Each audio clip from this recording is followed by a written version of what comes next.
সম্প্রতি আমি জাতীয় সংসদের সংরক্ষিত মহিলা আসনের বাংলাদেশ জাতীয়তাবাদী দলের ফর্ম তোলার পর থেকেই নানা রকমের প্রশ্ন ও কৌতূহলের সৃষ্টি হচ্ছে।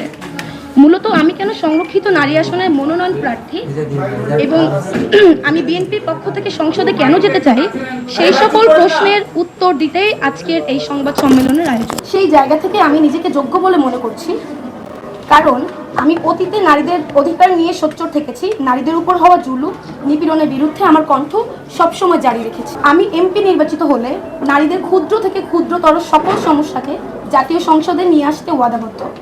একজন নারী হিসাবে আজকের এই সমাজে, আজকের সোশ্যাল এবং সাইবার এত বুলিংয়ের মধ্যে আমি নিজেই যেমনের ভুক্তভোগী, আমি ভুক্তভোগী হতে দেখেছি আমার প্রতিপক্ষ এবং সকল স্তরের সকল প্রকারের নারী। দ্বিতীয়ত, বর্তমানে সংসদে জুলাইয়ের নাম করে দলীয় সংকীর্ণতা প্রকাশের যে মহোৎসব শুরু হয়েছে, আমি তার বিরুদ্ধে রাজনৈতিক অবস্থান নিতে চাই। এই জুলাই সাধারণ শিক্ষার্থীদের সাথে আমাদের নেমে আসার একটাই কারণ ছিল বৈষম্য, এবং আমাদের সেই আন্দোলনে সাধারণ মানুষের অংশগ্রহণের ফলে সফলতা পায়। দেশের অপমান মানুষ রাজপথে নেমে আসে এবং নারীরা থাকে তার সম্মুখ সারিতে। আমি সেই রক্তক্ষয়ী আন্দোলনের একজন সাক্ষী হয়ে বলতে চাই, জুলাই কোনো একক দল বা গোষ্ঠীর সম্পত্তি নয়। জুলাইকে কুক্ষিগত করার এবং জুলাইকে ব্যবহার করে বিভিন্ন প্রতিক্রিয়াশীল দাবি বাস্তবায়নের যে অপচেষ্টা চলছে, আমি তার বিরুদ্ধেই প্রতিবাদ করতে চাই।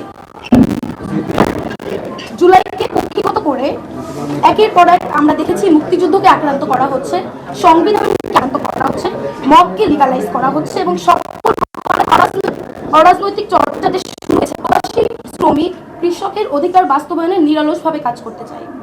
আমি ক্ষুদ্র মানুষ, আমার জাতীয় রাজনৈতিক অভিজ্ঞতা কম হলেও তৃণমূল এবং দেশের যে কোনো স্বার্থে, দেশের যে কোনো সংকটে আমি আমার সর্বোচ্চ শক্তি পাশে থাকার চেষ্টা করেছি।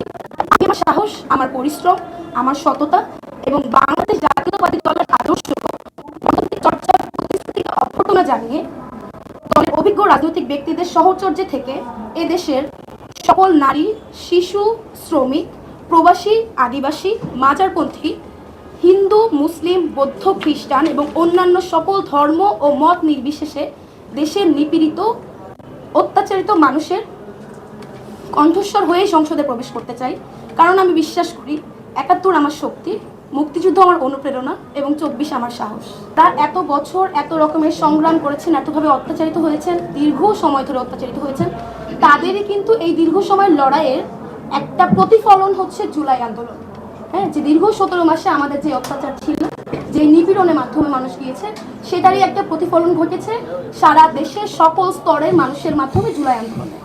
সুতরাং এখানে আসলে কেউ বা দলের নেত্রীরা আসলে এখানে তারা অবশ্যই তাদের জায়গা থেকে দলের জন্য সর্বোচ্চ করেছেন, দলের জন্য সর্বোচ্চ করছেন, তাদের বিষয়ে অবশ্যই দল দেখবে। তবে আমার কথা তো ওইটাই, আমি যেহেতু ছোট মানুষ, একজন ক্ষুদ্র মানুষ, আমার রাজনৈতিক অভিজ্ঞতা কম, কিন্তু মানুষের সঙ্গে কাজ করার অভিজ্ঞতা যেহেতু আমার আছে, এবং জেনজি এবং জেন আলফা নেক্সট যে জেনারেশন, আমার যে তরুণ প্রজন্ম, তাদের কণ্ঠস্বর হওয়ার মতো সক্ষমতা যেহেতু আমার আছে, আমি আমার এই সক্ষমতা এবং আমার দলের অভিজ্ঞতাকে নিয়েই আগাতে চাই।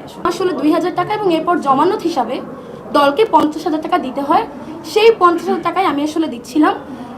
এখানে আমি যদি একটু আপনাদেরকে বলি যে আমি যখন ব্যাগ খুলে টাকা দিচ্ছিলাম, আমার মনে হয় এটা ওখানে যে ৯০০ ফর্ম তোলা হয়েছে, যে ৯০০ নারী প্রার্থী আছেন, সবাই এই একই প্রসেসের মধ্যে দিয়ে গিয়েছে।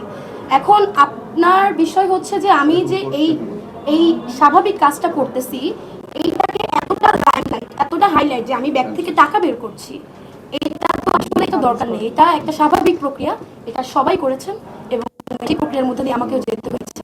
আমি জুলাইয়ের সেই সাধারণ মেয়েটা, সেই অরাজনৈতিক মেয়েটা, যে কিনা নিজের বিবেক এবং অন্যায়কে দেখে থাকতে না পেরে এই আন্দোলনে যোগদান করা।